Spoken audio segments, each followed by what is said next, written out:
YouTube ಚಾನಲ್ಗೆ ಸ್ವಾಗತ. ಎಲ್ಲರಿಗೂ ನಮಸ್ಕಾರಗಳು. 7ನೇ ತರಗತಿ ಪಾಠ 8 ಸಸ್ಯಗಳಲ್ಲಿ ಸಂತಾನೋತ್ಪತ್ತಿ. 7ನೇ ತರಗತಿಯಲ್ಲಿ ಪಾಠ 8 ಸಸ್ಯಗಳಲ್ಲಿ ಸಂತಾನೋತ್ಪತ್ತಿ. ಈ ಒಂದು ಪಾಠದ ಪ್ರಶ್ನೋತ್ತರಗಳ ವಿಡಿಯೋ ನಿಮಗೂ ಕೂಡ ಇಷ್ಟವಾದಲ್ಲಿ ಪ್ಲೀಸ್ ನಮ್ಮ ಚಾನಲ್ಗೆ ಲೈಕ್ ಮಾಡಿ ಹಾಗೂ ಸಬ್ಸ್ಕ್ರೈಬ್ ಮಾಡಿ. ಅಭ್ಯಾಸಗಳು ಮೊದಲನೇದಾಗಿ ಬಿಟ್ಟ ಜಾಗವನ್ನು ತುಂಬಿರಿ ಅಂತ ಶುರುವಾಗುತ್ತೆ.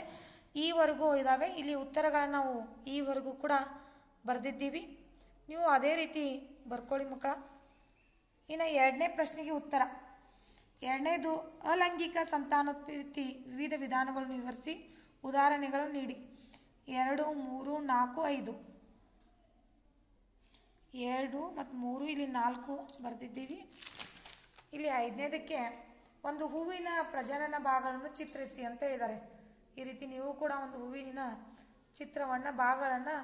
ಪ್ರಜನನ ಭಾಗಗಳನ್ನು ಚಿತ್ರಿಸಬೇಕು. ಇನ್ನು 6 ಮತ್ತು 7, 8. 6ನೇ ಪ್ರಶ್ನೆ ಸ್ವಕೀಯ ಪರಾಗಸ್ಪರ್ಶ ಹಾಗೂ ಪರಕೀಯ ಪರಾಗಸ್ಪರ್ಶದ ನಡುವೆ ಇರುವ ವ್ಯತ್ಯಾಸವನ್ನು ವಿವರಿಸಿ ಎಂದಿದ್ದಾರೆ. ನಾವು ಕೂಡ ಬರೆದಿದ್ದೀವಿ. ಅದೇ ರೀತಿ ನೀವು ಅದೇ ರೀತಿ ಬರ್ಕೊಳ್ಳಿ. ಇನ್ನು 9ನೇದು ಕಾಲಮಲ್ಲಿ ಕೊಟ್ಟಿರುವಂಥ ಕಾಲಮ್ 1 ಕಾಲಮ್ 2 ಮೊಗ್ಗು ಅಂದರೆ ಮೊದಲನೇದಾಗಿ ಮೇಫಲ್ ಅಂತ ಕೊಟ್ಟಿದ್ದಾರೆ. ಇದಕ್ಕೆ ಸರಿಯಾದ ಉತ್ತರ ಈಸ್ಟ್. ಇಲ್ಲಿ ಸರಿಯಾದ ಉತ್ತರಗಳನ್ನು ಈ ರೀತಿ ಬರೆದಿದ್ದೀವಿ. ನೀವು ಕೂಡ ಅದೇ ರೀತಿ ಬರ್ಕೊಳ್ಳಿ. ಇನ್ನು 10ನೇ ಪ್ರಶ್ನೆ ಒಳಗೆ ಈಗ ಈ ರೀತಿ ಸರಿಯಾದ ಉತ್ತರವನ್ನು ಚಿಹ್ನೆಯಿಂದ ಗುರುತಿಸಿ ಎಂದರೆ ಒಂದು ಸಸ್ಯದ ಪ್ರಜನನ ಭಾಗ ಇದರಲ್ಲಿ ಯಾವುದು? ಎಲೆ, ಕಾಂಡ, ಬೇರು, ಹೂ. ಸರಿಯಾದ ಉತ್ತರ ಹೂ. ಇನ್ನು ಪುರುಷ ಲಿಂಗಾಣು ಮತ್ತು ಹೆಣ್ಣು ಲಿಂಗಾಣು ಸಂಯೋಗಗೊಳ್ಳುವ ಪ್ರಕ್ರಿಯೆಯನ್ನು ಹೀಗೆ ಎನ್ನುವರು. ಇದಕ್ಕೆ ನಿಷೇಚನ. ಇನ್ನು ಬಲಿತ ಅಂಡಾಂಶವು ಹೇಗೆ ಮಾರ್ಪಾಡಾಗುತ್ತದೆ?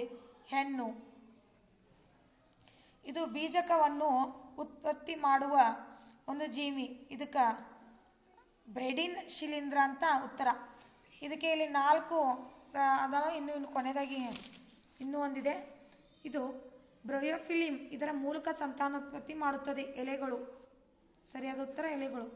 ಇಲ್ಲಿಗೆ ಈ ಒಂದು ಪಾಠದ ಪ್ರಶ್ನೋತ್ತರಗಳ ಮುಕ್ತಾಯಗೊಳ್ಳುತ್ತದೆ. ವಿಡಿಯೋ ಇಷ್ಟವಾದಲ್ಲಿ ಪ್ಲೀಸ್ ನಮ್ಮ ಚಾನಲ್ಗೆ ಲೈಕ್ ಮಾಡಿ. ಅದೇ ರೀತಿ ನಮ್ಮ ಚಾನಲ್ನ ಸಬ್ಸ್ಕ್ರೈಬ್ ಮಾಡಿ. ನೀವೇನಾದರೂ ನಮ್ಮ ಚಾನಲ್ನ ಫಸ್ಟ್ ಟೈಮ್ ನೋಡ್ತಾ ಇದ್ದರೆ ಪ್ಲೀಸ್ ಸಬ್ಸ್ಕ್ರೈಬ್ ಮಾಡ್ಕೊಂಡು ನೋಡಿ ಅಂತ ಹೇಳ್ತಾ ಥ್ಯಾಂಕ್ ಯು.